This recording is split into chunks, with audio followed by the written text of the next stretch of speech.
மெரினா பீச்சை blue flag பீச்சா மாத்தினதும் தான் சரி. க்ரௌடு பார்த்துட்டிங்கன்னா வேற லெவல் க்ரௌடுங்க. வீக்கெண்ட் போய் பாருங்க, நிறைய பேர் என்னன்னா இங்க வராங்க. ஸோ அண்ட் குழந்தைகளுக்கான பெஸ்ட் பிளேஸ்னே சொல்லலாம். ரொம்பவே குழந்தைங்க என்ஜாய் பண்ணி விளையாடுறதுக்கான ஒரு பிளேஸ்.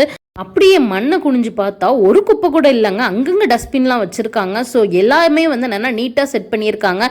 குழந்தைகளுக்கு விளையாடுற இன்ஸ்ட்ருமெண்ட்ஸ் ஒவ்வொன்றும் நீட்டாக இருந்தது. அங்கங்க உட்கார்றதுக்கான இடம் வச்சிருக்காங்க. குழந்தைங்க விளையாடுறதுக்கு ஸ்டார்டிங்லேருந்து எண்டு வரைக்கும் அங்கங்கே என்னென்னா இந்த மாதிரி விளையாடுறதுக்கு வச்சுருக்காங்க. ஸோ எல்லாமே என்னென்னா சேஃபாக இருக்கிற மாதிரி தான் இருந்தது.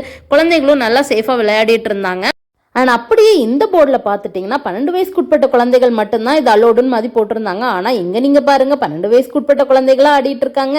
பட் இதெல்லாம் கவனிக்கிறதுக்கு என்னென்னா அங்கே நிறைய ஆள் போட்டிருக்காங்க. ஸோ அவங்களும் என்னென்னா சொல்கிறாங்க மக்கள்கிட்ட, மக்கள் மண்ணில் ரொம்ப கஷ்டப்பட்டு அவதிப்படக்கூடாது அப்படின்னு சொல்லிட்டு இந்த மாதிரி இரும்புலே என்னென்னா பாலம் மாதிரி போட்டு விட்டுருக்காங்க. ஸோ இது மூலமாக மக்கள் ஈஸியாக நம்ம பீச் வரைக்கும் போயிடலாம். அண்ட் அங்கங்கே இந்த மாதிரி கடைகள் கூட போட்டிருக்காங்க. என்னோட குட்டி பொண்ணு என்னென்னா இந்த மாதிரி ஏதாவது விளையாடுஜாமா வேணும்னு சொல்லி அவளும் கேட்டா. ஸோ அவளும் கேட்டது வாங்கி கொடுத்துட்டு நாங்களும் இந்த மாதிரி விளையாட ஆரம்பிச்சிட்டோம். எங்களுக்கு இந்த வாட்டி பேட் லக்கு தாங்க. நாங்கள் போட்ட ஒரு வளையம் பொம்மையில் விழுந்துச்சு. ஆனால் அதுவும் என்னென்னா ஃபுல்லாக விழணுன்ட்டாங்க. சரி அதுதான் போச்சுன்னு சொல்லிட்டு கடலில் நாங்கள் விளையாட ஆரம்பிச்சிட்டோம். ஸோ நைட் டைம் வேறு ரொம்ப குளிர் அதிகமாக இருந்தது. அண்ட் இங்கே பார்த்துட்டிங்கன்னா மணலில் அவ்வளோ குப்பைங்க. ஸோ இது எப்படி குப்பை இங்கே அதிகமாக வருதுன்னு தெரியல. ஏன்னா அங்கே ஸ்டார்டிங்லலாம் ஒரு குப்பையுமே இல்லை.